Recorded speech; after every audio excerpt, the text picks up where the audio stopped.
Hello, and welcome to the Texas Maritime Museum. I'm Dr. Justin Parkoff, the Executive Director. Our mission is to educate and excite the public about maritime history and its importance to the development and current livelihood of our great state. Our exhibits focus on several narratives, including early Native American Karankawa coastal trade, Spanish, failed French expeditions, and American colonization. The Texas Navy period, which was so crucial to our development as a republic. Western River steamboat cotton trade and navigation, ship construction. Soon, future exhibits will include the numerous sea battles that took place all along our coast during the American Civil War, Union's extensive blockade of Texas. It's amazing how many shipwrecks we have right off our own shore that most people don't know about and that we are trying to educate about and preserve. As the official accredited museum of Texas, as approved by the Texas State Legislature, the Texas Maritime Museum works closely with the Texas Navy Association, the state's Texas Historical Commission, the U.S. Naval History and Heritage Command, and other educational institutions such as the Center for Maritime Archaeology and Conservation at Texas A&M University. By working with these entities, the Texas Maritime Museum offers engaging maritime experiences that promote equality, accessibility for a diverse environment that is interactive to both children and adults alike. We look forward to having you visit with us on your next visit to Rockport, Texas. Thank you so much. Good evening. My name is David Wetzel. I'm president of the Texas Navy Association. I'd like to welcome you to tonight's program, Commodores, Pirates, and Politicians. The Texas Navy Defends the Republic, 1840 to 1843, presented by historian and author Jonathan Jordan. The Texas Navy Association is pleased to offer this program. We are grateful to our sponsors at the Texas Maritime Museum in Rockport, Texas for their generous support. The Texas Navy Association is a nonprofit education organization committed to promoting the history and the legacy of the Navy of the Republic of Texas between 1835 and 1846. Please visit our website, texasnavy.org, to learn more about the TNA and about becoming a member. Now, I'd like to turn the program over to Admiral Jerry Patterson, past president of the Texas Navy Association and the special governor's representative to the TNA Board of Directors. Thank you for joining us this evening.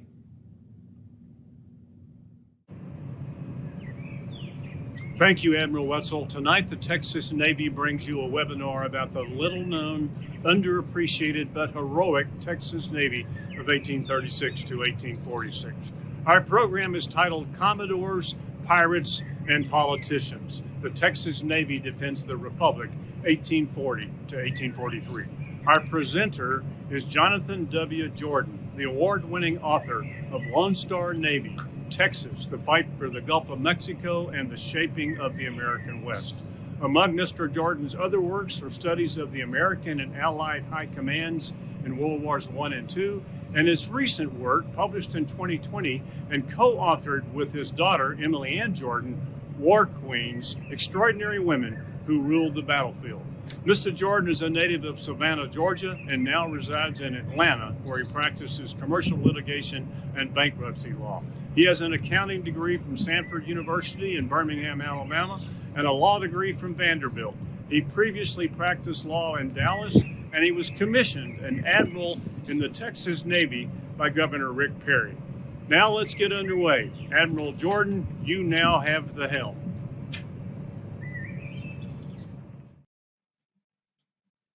Thanks, Jerry. In an earlier episode, we took a deep dive into the Texas Navy's signature battle, the Battle of Campeche, in May of 1843. In this episode, we'll step back in time for a closer look at the Navy of the Republic of Texas, known to history as the Second Texas Navy. This was the Navy that protected Texas. It was a time after the Revolution had been won, and Texas and its leaders had to learn how to move from hot-headed revolutionaries to responsible national statesmen. So let's move the clock back to the year 1838, a year and a half after independence had been won, and see what Texas was trying to do with the Navy. The first question we might ask is, where was Texas? How did it fit into its corner of the world? Well, Texas would shape and would be shaped by three nations: Mexico to the south, the United States to the north and east, and a collection of Native American tribes to the west. Mexico, the home country, is where we'll start. The loss of Texas was a national humiliation, so Mexico was going to be hostile to Texas no matter what. But Mexico was also internally unstable.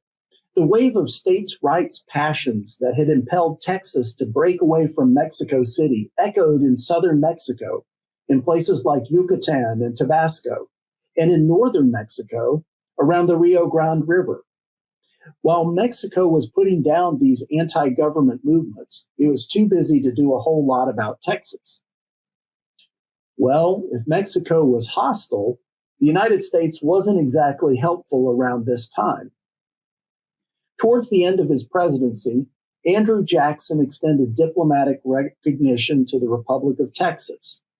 But Martin Van Buren, Jackson's successor as president, opposed Texas annexation because it would raise tensions with Mexico and it would add another slave state to the Union. Most Democrats did not want to stir up a political hornet's nest around slavery, so for the moment, Texas was on its own. To the west, the most feared Indians were probably the Comanches, but like other tribes, the Caddo, the Apache, Cherokee, and some others, they presented problems to settlers moving northwest from the little newly founded town of Austin. Now, there was one other country far from Texas, but it also affected the fate of Texas. The British Empire, a customer of Texas cotton, was in a tricky position in the 1830s. Queen Victoria's Britain wanted Texas to remain independent because England didn't want to have to climb over a U.S. tariff to buy Texas cotton, and because England didn't want its former colony, the United States, to grab Texas and become too powerful. But Great Britain also had a lot of investors with the Mexican government, and it was a trading partner of Mexico. So it didn't want to deliver any body blows to Mexico either. It had to walk a fine line. Well, that's where Texas was. The second question we might ask is, what was Texas at the time, or what did it want to be? After the Texas Revolution, President Sam Houston was elected as president, and he held that office until the 1838 elections. Today, we think of Sam Houston as the brash, tough guy hero of San Jacinto, and he certainly was. But Houston was also a fiscal conservative, a unionist, and he wanted Texas to be set on a solid financial footing if it was going to survive, even temporarily, as a country. The military was expensive, it was hard to control, and it was provocative to Texas's neighbors, the Indians to the west and the Mexicans to the south. Houston wanted to avoid provoking either group, and he wanted to make sure Texas wasn't spending too much money. More farmers and fewer officers was one of Old Sam's mottos.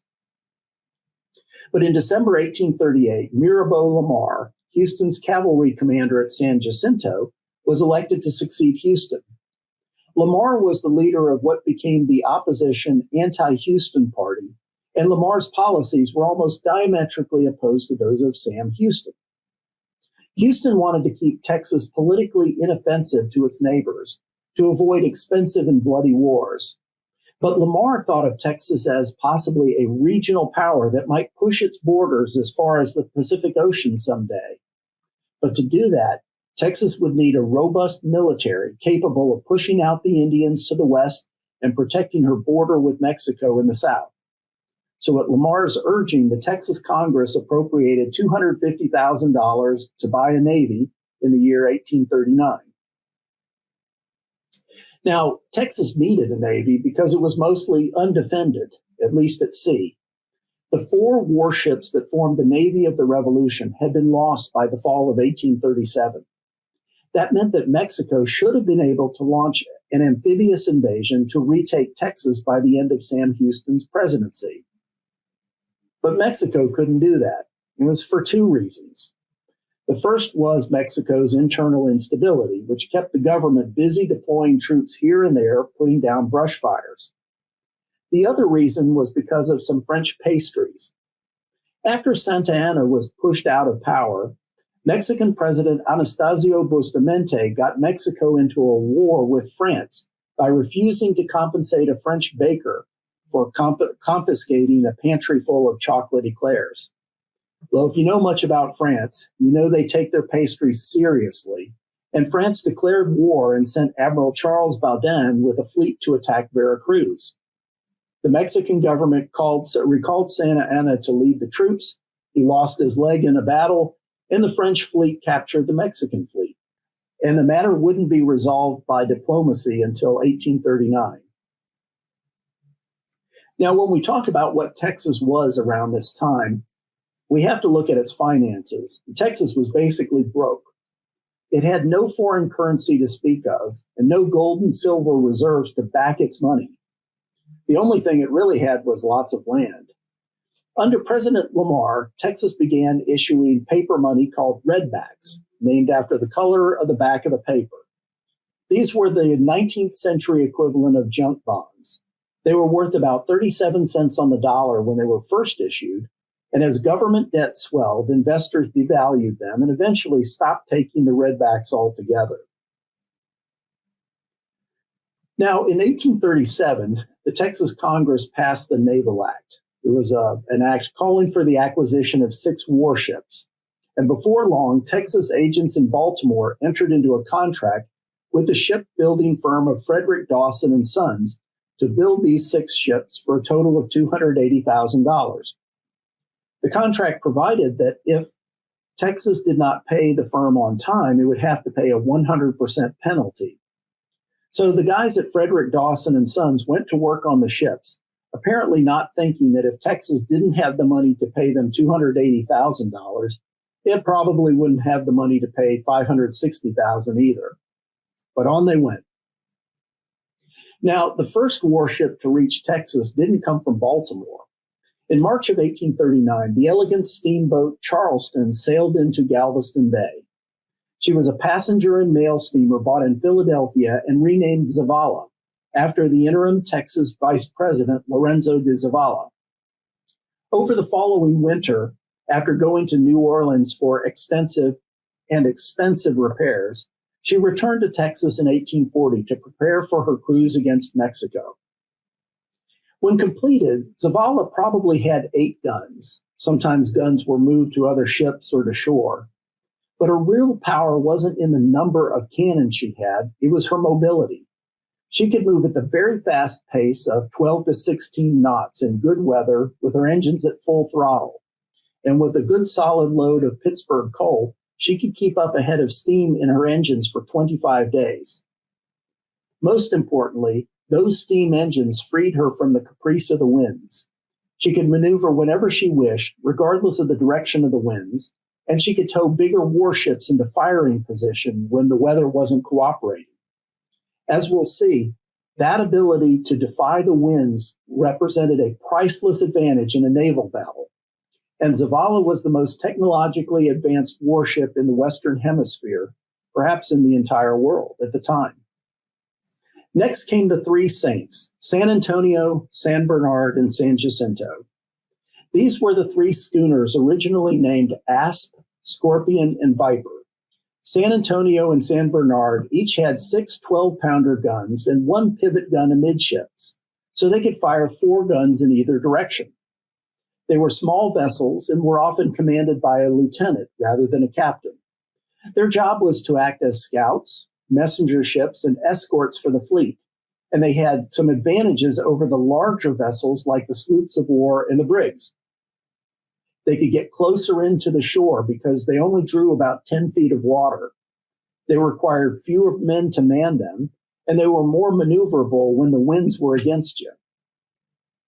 After the schooners were the next 2 vessels, the brigs. They were larger than schooners and generally carried about 16 guns apiece. The first brig was named the Brazos, after the river on which Sam Houston's capital stood. But the Texas government moved west to the city of Austin, so the brig was renamed Colorado, after the river on which Mirabeau Lamar's capital stood. Eventually, they changed the name again and renamed her the Wharton, after the Wharton brothers, who were early Texas diplomats. The second brig, named the Dolphin, was pretty much identical to her sister ship. She arrived in Galveston in April of 1840 and was renamed the Branch T. Archer, after Lamar's Secretary of War. The final member of the Second Texas Navy was its flagship, the 600-ton sloop of war Texas, soon renamed the Austin. A sloop of war is not the same thing as the single-masted small boat that we might see in a harbor today. The Austin was much larger than that.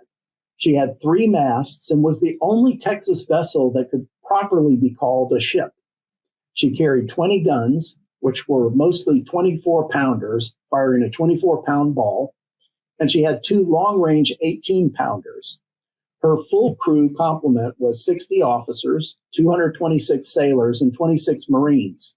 She was a very well-built ship, and she could move it up to 11 knots under an expert captain. And as we'll see, she had an expert captain. Now, these ships needed a lot of supplies, from kitchen utensils to gunpowder, from sail canvas to paint. One of the interesting items on the Navy Secretary's shopping list was the small arms for the Navy. The Marines and landing parties would need pistols, and the Texas Navy rescued a Connecticut gunmaker named Sam Colt from bankruptcy by purchasing 180 of his newfangled revolving 5-shot pistols. Mr. Colt was extremely grateful for the order, and in time those pistols would wind up in the hands of Captain Jack Hayes' Texas Rangers, who would use them at later battles like at Walker's Creek. Well, that brings us to the personnel of the Navy. It's one thing to buy ships and gunpowder, but operating all that weaponry is a very different story. It takes a lot of sailors, officers, suppliers, and administrators to run a Navy. So in 1839, President Lamar had to build up his Department of the Navy. Well, at the top of the civilian establishment was Lamar's first Secretary of the Navy, Memucan Hunt, a North Carolina-born diplomat. He was succeeded after just a few months by Lewis P. Cook, a New York Army volunteer who arrived in Texas just after the Battle of San Jacinto. Now, both Hunt and Cook were decent administrators who sympathized with the Navy. They believed in it. The problem was they didn't have a whole lot of money to work with. And like other Navy secretaries, they were sandwiched between the president at the very top and the naval commander. So they couldn't really do too much in their jobs except transmit orders from the president to the commodore in charge. Next on the totem pole came the head of the Naval Department, Commander John Grant Todd. A native of Lexington, Kentucky, Todd moved to Mexico in the late 1820s and enlisted in the Mexican Navy. Originally, Kentucky Senator Henry Clay got him a midshipman's appointment in the U.S. Navy, and Todd served with a lot of enthusiasm, but not a lot of skill. He failed his midshipman's examination 3 times, and finally, in 1836, the U.S. Navy permitted him to resign. Early the next year, the ex-midshipman heard rumors that Texas was building a fleet, and when Texas signed a contract for the construction of a squadron in Baltimore, he traveled there to the shipyards to help oversee the ship construction. Well, the most important position, commander of the fleet, still needed to be filled in early 1839. The last unquestioned commander of the fleet had been Captain George Wheelwright.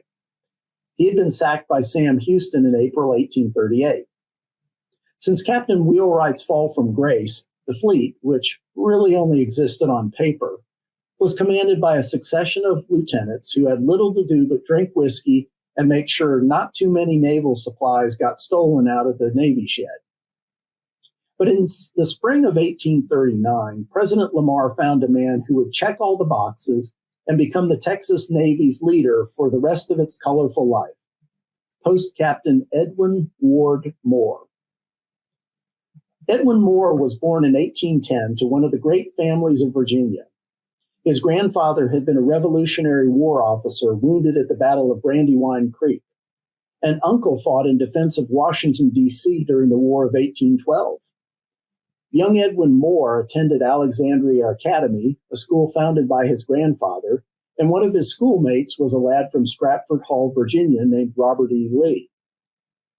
Moore entered the U.S. Navy as a midshipman in 1825 and gained a lot of experience over the next 13 years sailing small to medium warships in the Mediterranean Sea, the Atlantic, and the Gulf of Mexico.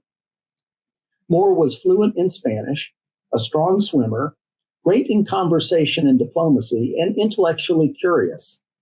He had led a landing party during the Seminole War, and by 1839 he held the rank of lieutenant and had earned the respect of men like John Grant Todd. There are no records, at least that I've been able to find, of when Lieutenant Moore sat down with President Lamar and what they talked about. But it must have been a good interview, because Lamar offered Moore the position sometime in March of 1839. This was a wonderful opportunity for Lieutenant Moore because promotions in the U.S. Navy were glacial. Everything was done by seniority, so you had to wait for the guy in front of you to die to take his place. And there were still some officers from the War of 1812 hanging around. Moore accepted command of the Texas Navy around April 21st, 1839, and he took the rank of post captain, which today we would call the rank of captain. Now, it takes a lot of men to operate a warship. They have to keep the vessel safe in all types of weather, all day and all night, and they have to be able to fight the enemy at close range, at long range, in a boarding party or on land. In 1839, Commodore Moore took the brig Colorado up to New York City on a recruiting trip for sailors, officers, and Marines.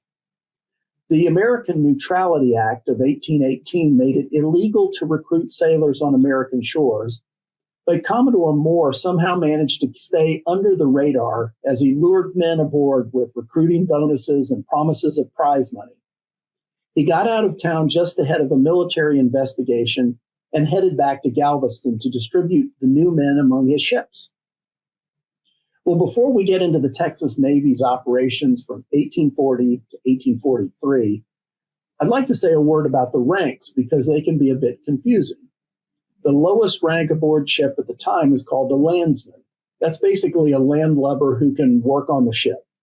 He's not skilled in going up the yards and working the sails or the lines up top, which can be a dangerous job. Landsmen basically pull on the lines, they clean the decks, they move the cannons, and they do other jobs around the ship.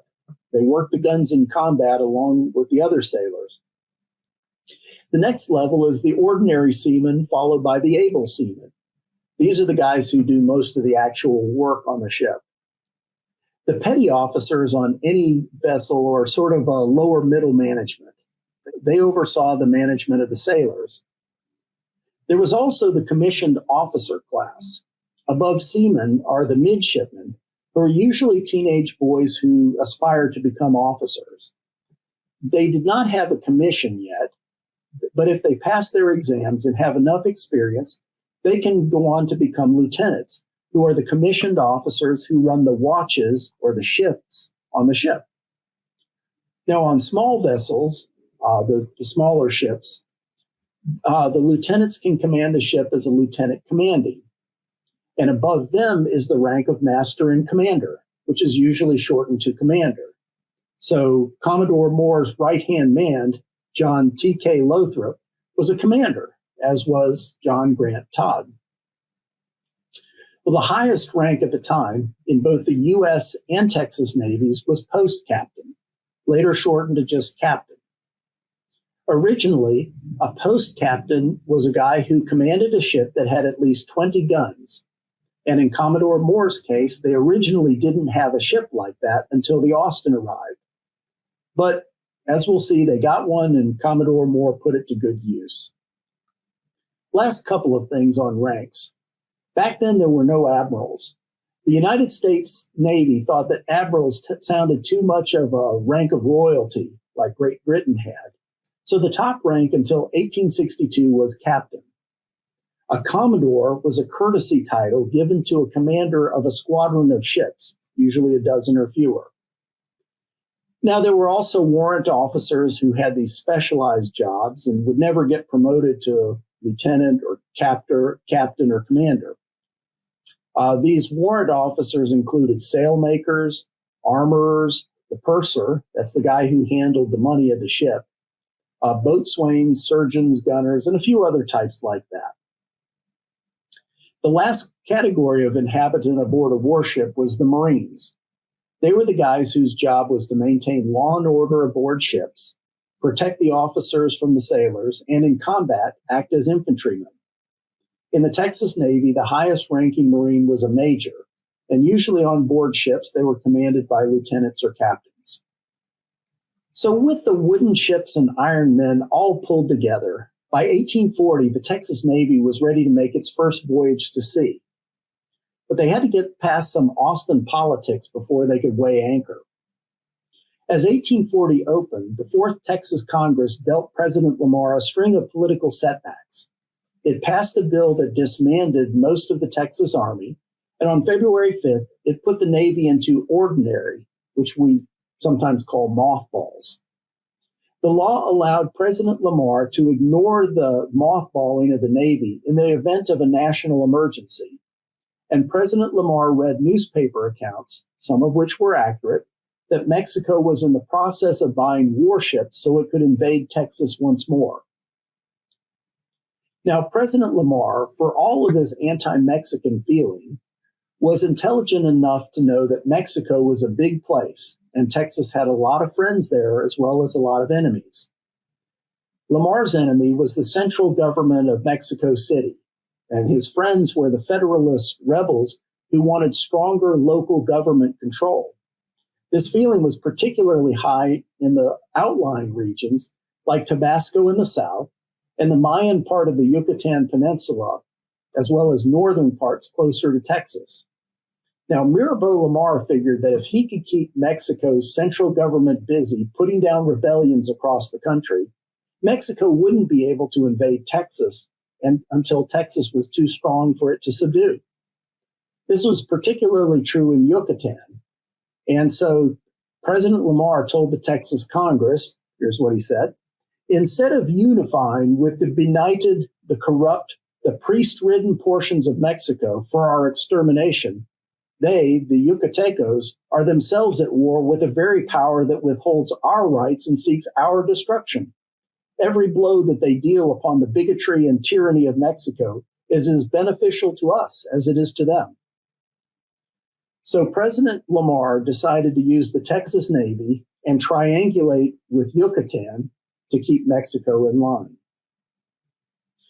In the summer of 1840, a Texas envoy named James Treat was negotiating with Mexico over the recognition of Texas. And because of that, the Texas Navy couldn't just go down the coast and start shooting up Mexican ships. The first mission of the new Texas Navy was diplomatic, and it was to Yucatan. In July 1840, Commodore Moore led 5 warships out of the mouth of the Mississippi River from New Orleans. The steamer Zavala left for Yucatan to take dispatches to its rebel general, while Commodore Moore met with Yucatan's governor-elect to shore up relations between Texas and Yucatan. Along the way down to the Mexican coast, he took great care to respect the personal property of the Yucatecos, who had been preyed upon by wild Texans right after the Revolution. Because Texas was negotiating with Mexico at the time, Commodore Moore knew he couldn't take any offensive action. But Lamar's orders gave him permission to go on the offense if he were fired upon, and Moore frequently anchored his warship just off Mexican ports to see if they would do it. He hoped that his presence further up the Mexican coast, between Veracruz in the center and the mouth of the Rio Grande on the Texas border, would draw Mexican troops away from the Federalists in Tabasco and Yucatan and help them in their fight.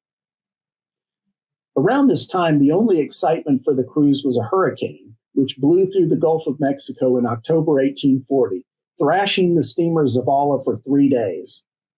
To keep the steamer from being driven against the shore's rocks and broken up, her skipper, Commander John T.K. Lothrop, had to run his engines at full speed, and he was low on coal. He ended up having to use up all of his coal and then break up the furniture and put it in the boiler furnaces to keep the engines running. Then he had to break up the yards on the masts and the doors and the planks of the decking. He had to burn all of that until you could hardly walk from one end of the ship to the other.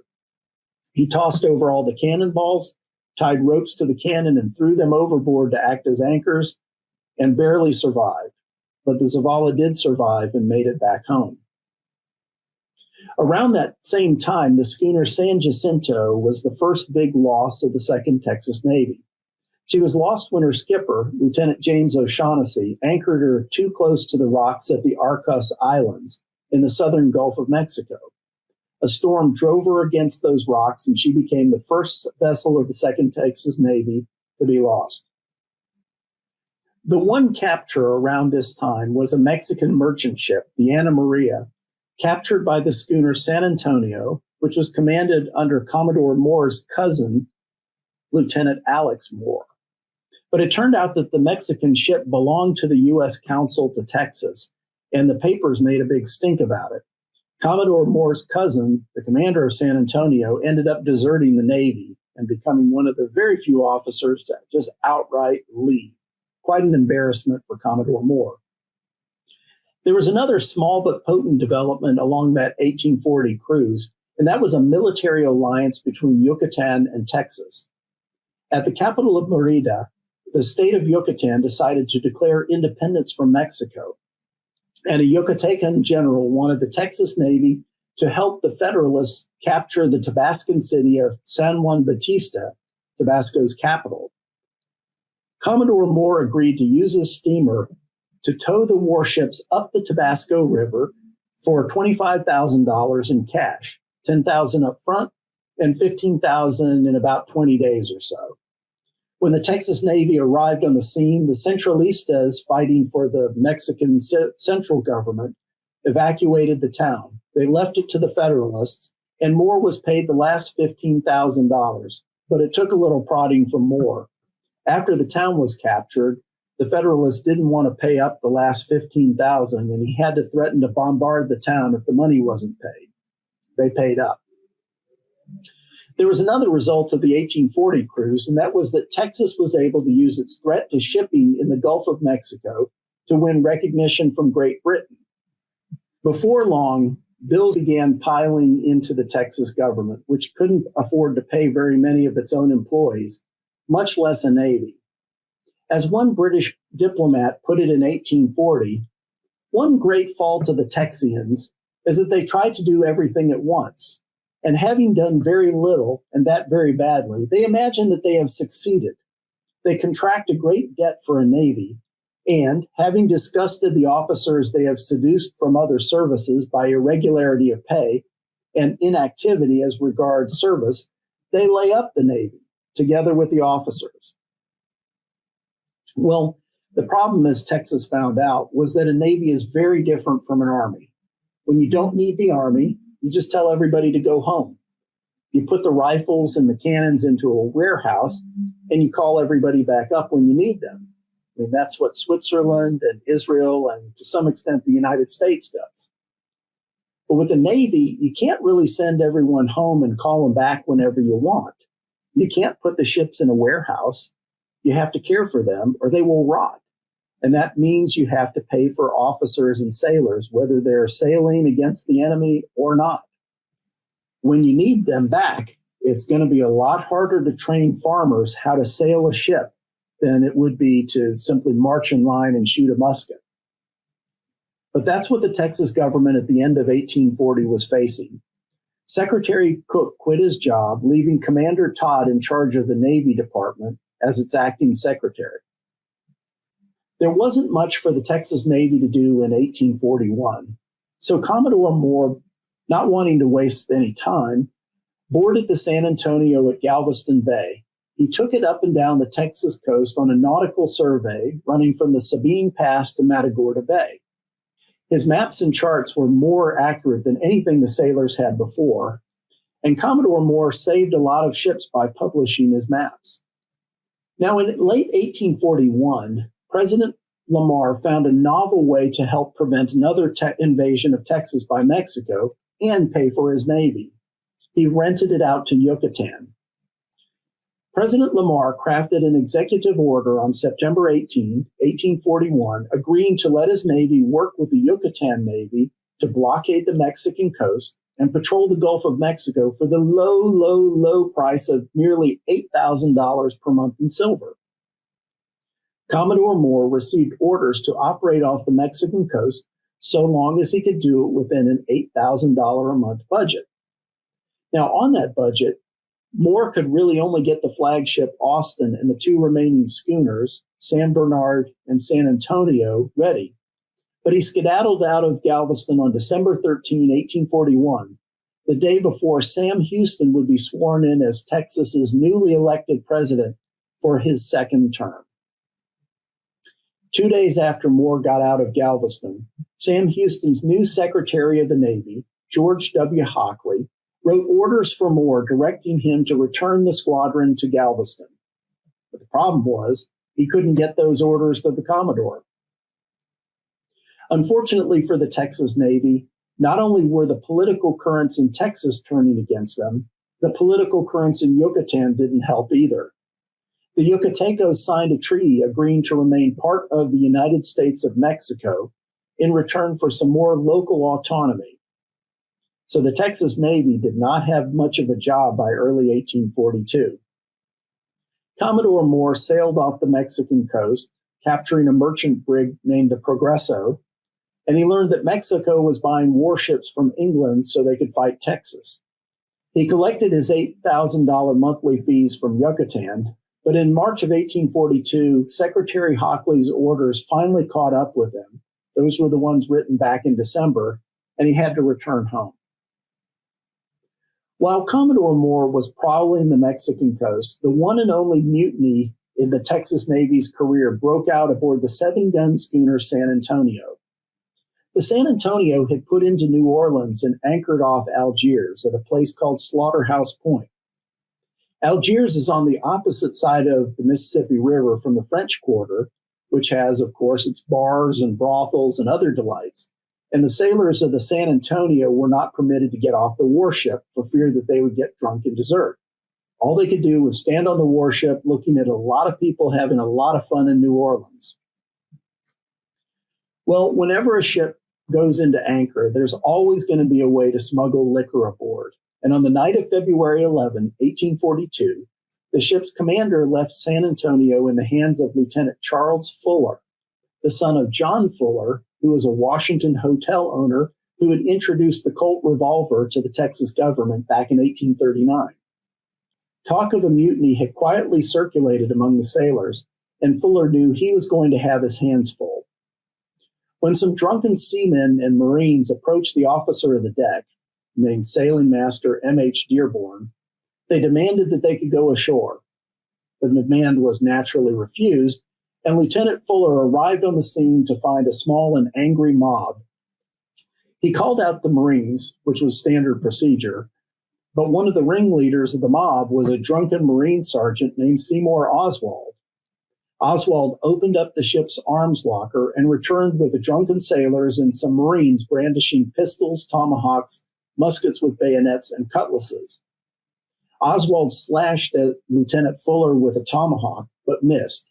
Fuller went for his pistol, but the Marines opened fire, killing Fuller with a pistol shot to the lung. 2 other midshipmen were wounded as they tried to defend their lieutenant, and they were all locked down below decks as the mutineers rowed over to the French Quarter in the ship's longboats. Local authorities and some Marines from the U.S. Revenue cutter Jackson heard the commotion and quickly rounded up most of the conspirators. They put him in a local jail for now. Lieutenant Fuller's body, which is now in the Texas State Cemetery, was buried at the Girard Street Cemetery, which is now covered up by the parking lot for the Louisiana Superdome. It's an irony that the only fatality of a Texas mutiny was a man killed by a Colt revolver, which his father had introduced to Texas. Around that time, Commodore Moore took the Austin down to the town of Carmen on what's now called the Mayan Riviera. Commodore Moore wanted to give his sailors a break, but they did what tourists have done for centuries in that part of Mexico. They went into the local bars, they got drunk, and they got into fights with the locals. The fights turned into a riot, and one seaman from the San Bernard was killed. Commodore Moore, hearing the ruckus, waded into the mob and knocked seamen and locals aside, and he bellowed out that he would burn the town to the ground if the locals didn't leave his men alone. He had his Marines and officers gather up his men and shove the drunkards back into the ship, and he got out of there. By this point, and we're now into early 1842, Commodore Moore had to return home as ordered. On the way back, he captured 3 more Mexican vessels, but that didn't really matter. He had to come home. Around the time that Commodore Moore got back to Galveston on April 1st, 1842, the Mexican army had sent General Rafael Vasquez with 600 regulars to sack San Antonio.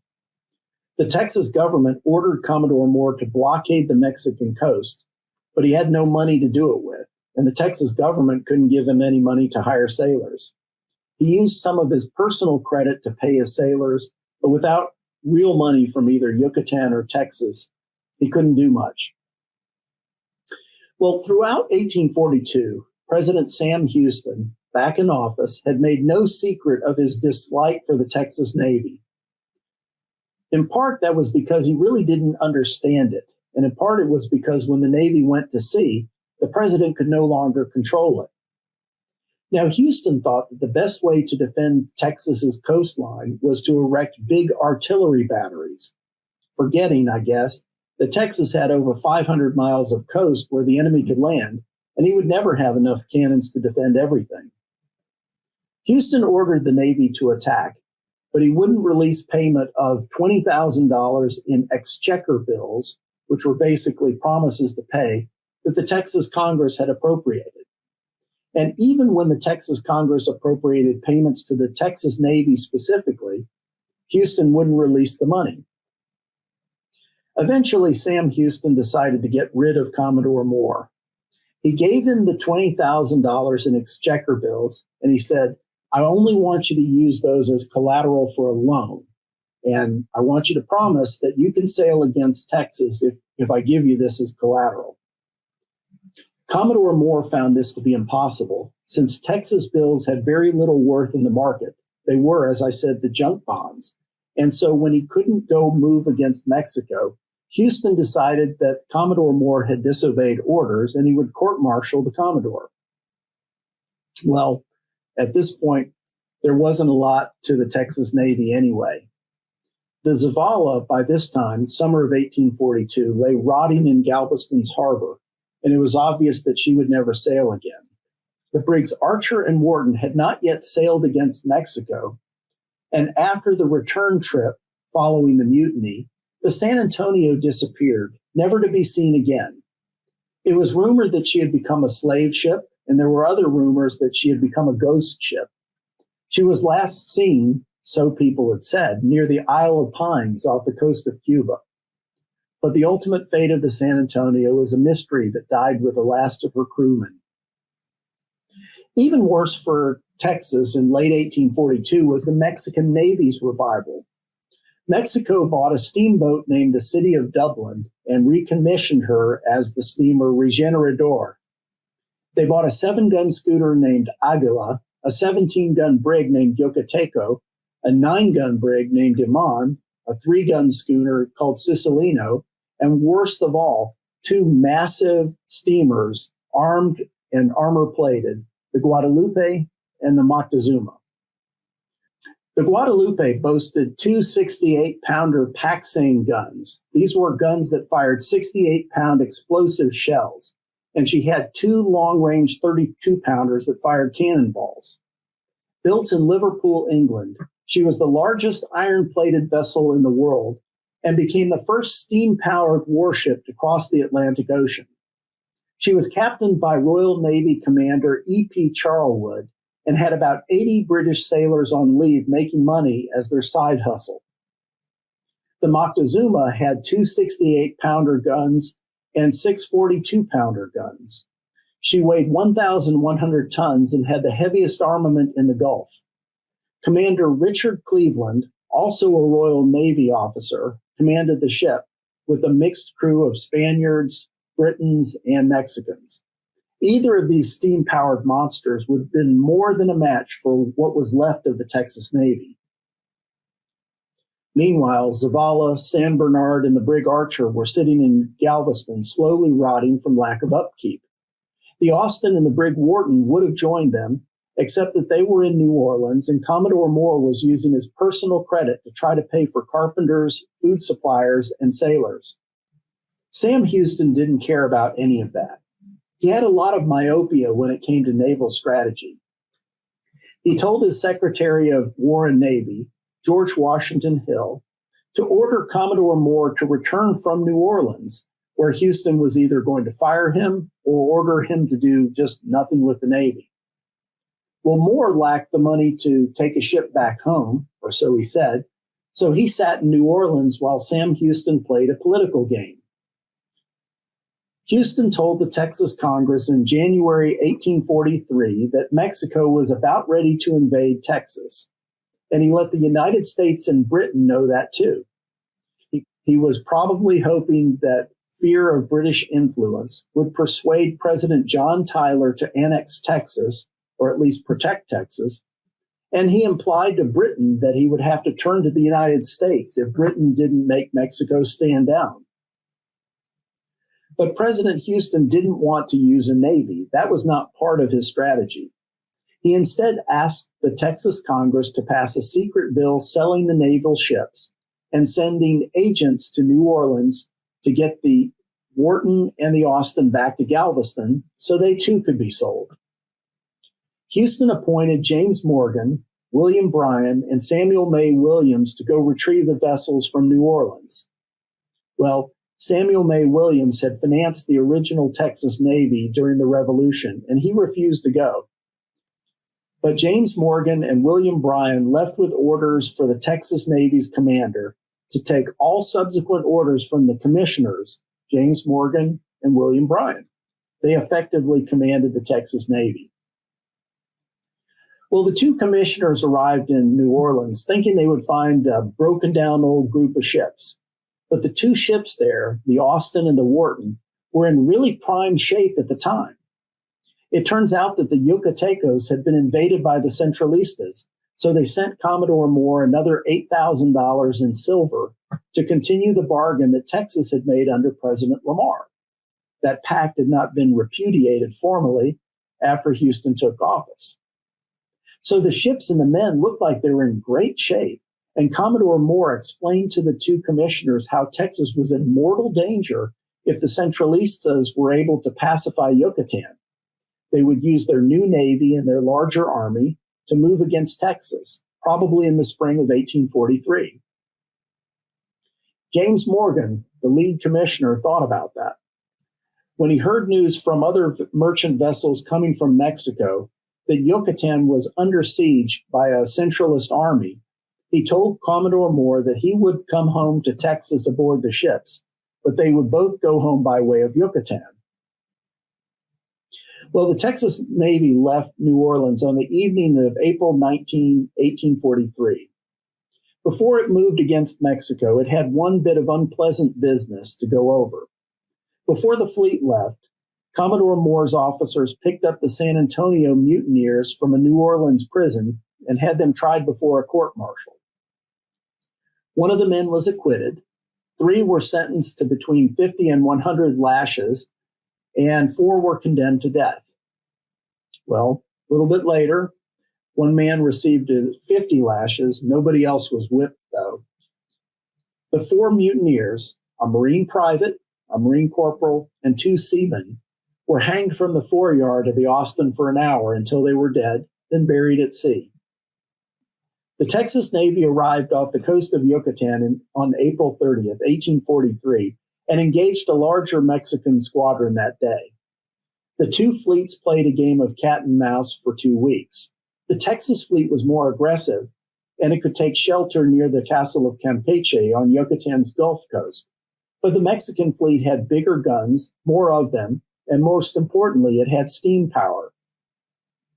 The two sides fought again on the 16th of May, 1843.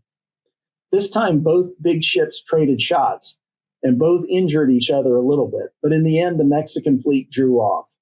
Without naval support, the Mexican army besieging Campeche could not keep fighting, and Yucatan was saved, and Texas was spared another invasion. Well, Commodore Moore would have loved to stay and savor his victory at Campeche.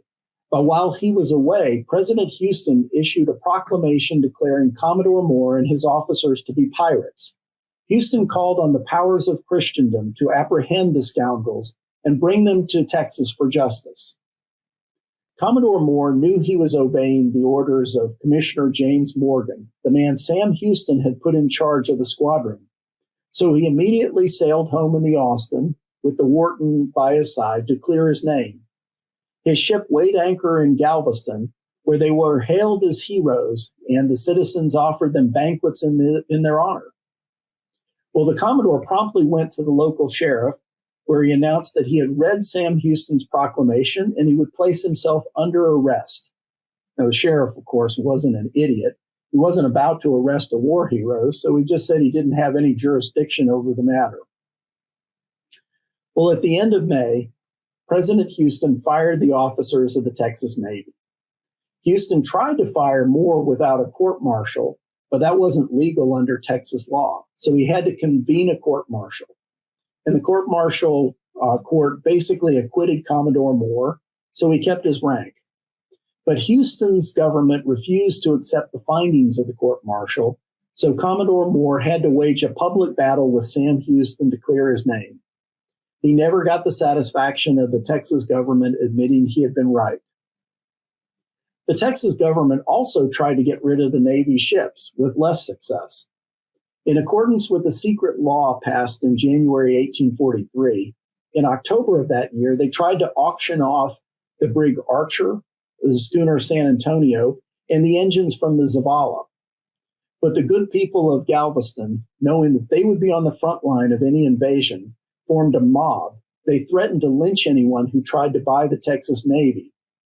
The ships ended up being sold for some sham bids in the name of the Republic of Texas, and they remained in Galveston Bay, where they continued to rot. The Navy's end came in 1846. Texas was annexed into the United States late the year before, and the following May, the agents from the United States came to get all of Texas stuff. They replaced the Texas ensign aboard the flagship with the Stars and Stripes, and they towed the Austin off to Pensacola, Florida, where it became a training ship until she was struck off the U.S. Navy's rolls. Commodore Moore and his officers tried to argue that when the United States took over the Texas Navy, it had to take over the Texas Navy's officers too. Of course, the U.S. Navy's officers didn't want to see the Texians pass them by in promotion, so they lobbied Congress while another officer took his case to the U.S. Supreme Court. In the end, Congress settled the matter by paying off the Texas officers and cutting off any further claims they had to service or rank in the United States Navy. So that is the story of the Texas Navy. It went in with a bang, with high hopes from the Lamar government, and went out with a whimper. We thank you for joining us.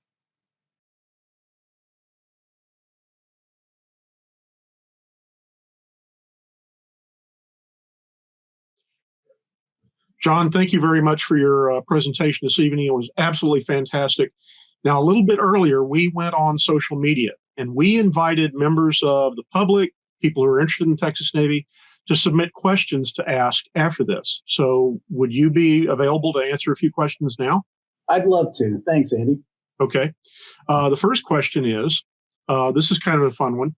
If you could do a sit-down face-to-face interview with either Edwin Moore, Sam Houston, or Santa Anna, which would you choose and why? I love it. I think probably Sam Houston of all those three. I mean, he was the enemy, the nemesis of the Texas Navy, so I shouldn't like the guy. But he had a long-term view of the relationship between Texas and the United States. He was a unionist, and he never wanted Texas to join the Confederacy. He had a very good sense of leadership, even if he was myopic when it came to naval strategy. So Santa Anna was a veteran of a lot more wars and intrigues and revolutions than Houston was. But I think Sam Houston had a little bit more political complexity. There's a good example where I read once that when he would sign his name in cursive, Sam Houston, with the cursive letter S, he would sometimes scrunch the letter S so it almost looked like he was writing, I am Houston. And that was just one of many ways that he liked to intimidate people. So he was an interesting political boss. And so I'd say Sam Houston. Okay, that's a great answer. I've heard that story too. Yeah, he did not suffer from a sense of being a small guy. Exactly. Okay, another question. What was Commodore Moore's biggest misjudgment or misstep? Gosh.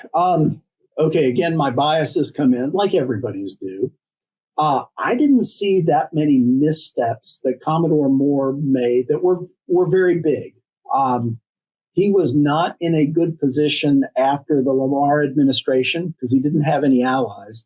So I think, if anything, his biggest mistake was probably not spending more time schmoozing Sam Houston. Houston, I think he was a reasonable guy, very headstrong, and he didn't like the Navy. But Houston really needed some education on naval strategy. These questions about using a fight somewhere else to protect you at home, that's come up ever since the times of the Greeks against the Persians. And so I think Commodore Moore's biggest mistake was probably not doing enough to work up a relationship with Sam Houston. It might not have helped in the end, but I think if that would be the only place I'd fault him. He was an exemplary commander in virtually all other respects. Okay, thank you. Here's one. Did the Texas Navy or the Texas Army have Paxan guns like the Mexicans did? And if not, and the Texas Navy had been destroyed at the Battle of Campeche, would that have left the Texas open to being invaded? Would the Mexican Army, would the Mexican Navy have used those ships to shell Galveston? I think go into the first part of it. The Texas Navy did not have those big shell firing guns. There was a group of shell firing Paxan cannon that Sam Houston had looked at buying for coastal defense and concluded they were just too expensive. But if the Texas Navy had lost in May of 1843 off the coast of Yucatan at Campeche, there probably would have been some large-scale raids on Texas for certain. Remember, by 1843, though, we were now into the administration of John Tyler, Mr. Manifest Destiny. And he was the one pushing for the annexation of Texas. So I think there is a decent chance that he would have sent in troops from the Louisiana district nearby to help defend Texas. So in the end, probably there would have been some shelling by Mexico. There would have been some raids. Whether they could have taken and held Mexico would be very tricky. I think the only thing Mexico would have had going for it at the time is that President Tyler, kind of being an accidental president, didn't have a whole lot of support from his own party. But I think Tyler would have wanted to use a Mexican invasion of Texas in the same way that the Nueces Strip became our cause for war in the Mexican War a few years later. Thank you. So here's another question. The U.S. Navy during this same time period had fairly significant numbers of African American and Afro-Caribbean sailors. Did the Texas Navy? That is a wonderful question. And it's hard to pin down a real answer to that. I've looked back through the muster rolls to try to find at least some of them. Certainly, there were African and Afro-Caribbeans who had been enslaved. John Grant Todd, for instance, had a slave and who had a free wife who was his cook. There were some so-called, servants in air quotes, who were in human bondage. But as far as free sailors go, it is very difficult to tell. Most likely there were some, and there was a newspaper report about a black deserter from the Texas Navy. But the records for the Navy are very difficult to make that out. They just didn't keep that kind of information. So the short answer is yes, there had to have been some. They were recruited from places like New York and New Orleans, and you had sailors from all around the world. But identifying how many there were is very difficult. Okay, thank you. So what was the strangest or oddest aspect of one of these historical figures that you discovered that surprised you the most? I think among these figures, probably the intellectual curiosity of Commodore Moore was the biggest. Moore, as I said earlier, spoke Spanish. He had designed an improved lifeboat that actually helped in one of the near shipwreck, one of the ships that they were saving from off the Mexican coast. He charted the Texas coastline and prepared these charts that were used to reduce insurance costs for Texas merchants. He was a skilled diplomat. He got along very well with the Yucatan governor-elect, the governor and their generals and their port commandants. And he knew everything there was to know about sailing a warship in the Gulf of Mexico. He was a forceful writer, though not an especially gifted one, and was very charming and sociable in New Orleans and Virginia society. So the multifaceted side of this guy, who was really just kind of a naval commander, surprised me. It's kind of like Jack Aubrey in the Patrick O'Brian novels. You see a lot of different sides of him. I thought that was fascinating to learn about. That's wonderful. Well, thank you. Thank you very much, John. This has been a great evening. We really appreciate your taking time to join us. On behalf of the Texas Navy Association and the Seminars Committee, I would like to thank you for donating your time and effort to this. We greatly appreciate it and always enjoy working with you. Thank you very much. It's been a pleasure, Andy. Thank you. As you would expect, we have some thank yous. First and foremost, the award-winning author Jonathan Jordan, our presenter tonight. We also want to thank our sponsor, the Texas Maritime Museum. You need to go visit the Texas Maritime Museum. We want to thank our Seminars Committee and thank the Texas Navy Association. And you can find information about the Texas Navy at texasnavy.org.